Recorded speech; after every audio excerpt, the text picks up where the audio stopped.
तो आज हम बात करेंगे सिंधु घाटी की गूंज के बारे में। ये एक ऐसी खोई हुई सभ्यता की कहानी है जिसे हमने समझिए फिर से खोज निकाला है। जरा सोचिए, आज से कोई 5000 साल पहले का वक्त, जब दुनिया के ज्यादातर हिस्सों में लोग कह सकते हैं जंगलों में ही रह रहे थे, तब भारत की धरती पर एक ऐसी एडवांस्ड सभ्यता बस चुकी थी जो अपने समय से मतलब मीलों आगे थी। तो सवाल ये उठता है कि आखिर कौन थी ये रहस्यमयी सभ्यता और कैसे ये हजारों सालों तक इतिहास के पन्नों से जैसे गायब ही हो गई। चलिए आज इसी भूली बिसरी कहानी के टुकड़ों को जोड़ने की कोशिश करते हैं। और सबसे हैरानी की बात तो ये है कि इस महान सभ्यता की खोज हुई ब्रिटिश शासन के दौरान। देखिए 1921 में दयाराम साहनी ने हड़प्पा को खोजा और ठीक एक साल बाद 1922 में राखालदास बनर्जी ने मोहनजोदड़ो को खोज निकाला। इन दो खोजों ने समझिए इतिहास को हमेशा के लिए बदल कर रख दिया। और हाँ, इसी वजह से इस सभ्यता को हम अक्सर हड़प्पा सभ्यता के नाम से भी जानते हैं। और ये कोई छोटी मोटी बस्ती नहीं थी, नहीं, ये एक ऐसी महान सभ्यता थी जो सोचिए जरा करीब 700 सालों तक फली फूली। मतलब 2600 ईसा पूर्व से लेकर 1900 ईसा पूर्व तक ये सभ्यता अपने चरम पर थी। कमाल है ना। और इसका फैलाव तो और भी कमाल का था। ये किसी एक जगह तक सिमटी हुई नहीं थी, नहीं, ये फैली हुई थी आज के भारत, पाकिस्तान और तो और अफगानिस्तान तक। सही मायने में ये दुनिया की सबसे विशाल प्राचीन सभ्यताओं में से एक थी। लेकिन जो बात इस सभ्यता को वाकई सबसे अलग बनाती है ना, वो है इनकी सिटी प्लानिंग, इनकी अविश्वसनीय शहरी योजना। सच कहूं तो कान से युग के ये ब्लूप्रिंट्स आज के इंजीनियरों को भी सोचने पर मजबूर कर देते हैं।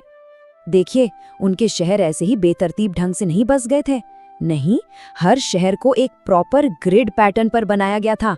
मतलब सड़कें एक दूसरे को बिल्कुल 90 डिग्री समकोण पर काटती थी। ये अपने आप में एक बहुत ही सोची समझी और अनुशासित प्लानिंग का सबूत है। और बात सिर्फ शहरों की नहीं है, उनके घर भी किसी अजूबे से कम नहीं थे। पहली बात, वो एक ही साइज की पक्की ईंटों से बने होते थे। दूसरी, हर घर में अपना प्राइवेट बाथरूम और कुआं होता था। और सबसे कमाल की बात, हर घर शहर की मेन ड्रेनेज सिस्टम से जुड़ा हुआ था। सोच सकते हैं, उनका जो ये सैनिटेशन सिस्टम था वो इतना ज्यादा एडवांस था कि उसकी कॉम्प्लेक्सिटी आज के मॉडर्न शहरों में भी मिलना मुश्किल है। जरा सोचिए तो, 5000 साल पहले ढकी हुई नालियां और एक ऐसा नेटवर्क जो पूरे के पूरे शहर को जोड़ता था। कमाल है। और इसका सबसे शानदार उदाहरण वो है मोहनजोदड़ो का ग्रेट बाथ, यानी महान स्नानागार। ये एक बहुत बड़ा पब्लिक पूल था और माना जाता है कि इसका इस्तेमाल शायद धार्मिक कामों के लिए होता था। इसकी वाटरप्रूफिंग और ड्रेनेज, उनकी इंजीनियरिंग का एक बेजोड़ नमूना है सच में। तो शहर तो बेमिसाल थे, इसमें कोई शक नहीं। लेकिन इन शहरों में रहने वाले जो लोग थे, उनकी जिंदगी कैसी थी, उनका जीवन कैसा था? चलिए अब जरा उनके एडवांस्ड लाइफस्टाइल और ट्रेड की दुनिया में झांक कर देखते हैं। अब देखिए, उनकी जो इकोनॉमी थी ना, वो 3 मजबूत पिलर्स पर टिकी थी। एक तो थी खेती, वो भी काफी एडवांस, वो गेहूं, जौ और कपास जैसी फसलें उगाते थे।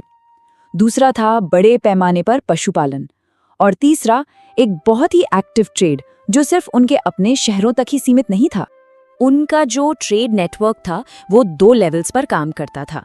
एक तरफ तो था इंटरनल ट्रेड, मतलब अपने ही शहरों के बीच लेन देन, और दूसरी तरफ एक्सटर्नल ट्रेड। उनके जहाज मेसोपोटामिया जैसी दूर दराज की सभ्यताओं तक जाते थे। और हाँ, इसके हमारे पास पक्के सबूत भी हैं। और सोचिए, इतने बड़े ट्रेड को ईमानदारी से चलाने के लिए उन्होंने क्या किया?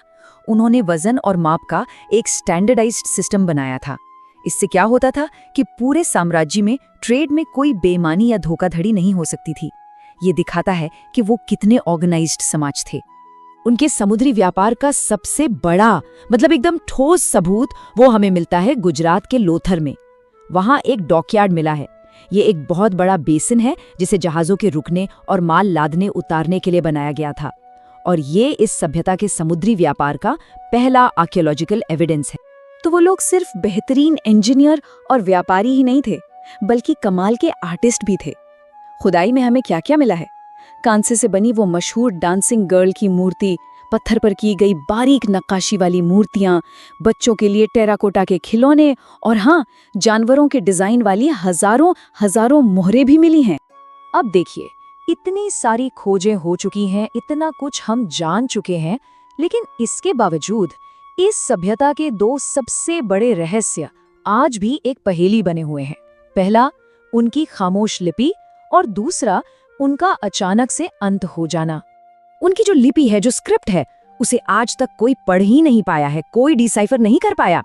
और ये एक ऐसी पहेली है जो हमें उनके समाज, उनके विश्वासों, उनकी कहानियों को पूरी तरह से समझने से रोक देती है। हम सच में नहीं जानते कि वो क्या सोचते थे या वो क्या लिखते थे।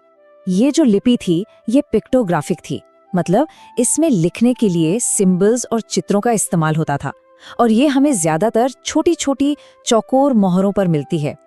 इन मोहरों पर अक्सर किसी जानवर के चित्र के साथ कुछ निशान बने होते हैं। और फिर आता है दूसरा बड़ा सवाल, आखिर इतनी महान, इतनी एडवांस सभ्यता का अंत कैसे हुआ? ऐसा क्या हो गया कि ये फलते फूलते शहर अचानक वीरान हो गए? इस बारे में कई थियोरीज हैं, लेकिन कोई एक पक्का जवाब किसी के पास नहीं है। कुछ एक्सपर्ट्स मानते हैं कि क्लाइमेट चेंज ने सब कुछ बदल दिया। शायद कोई भयंकर बाढ़ आ गई या बहुत लंबा सूखा पड़ गया।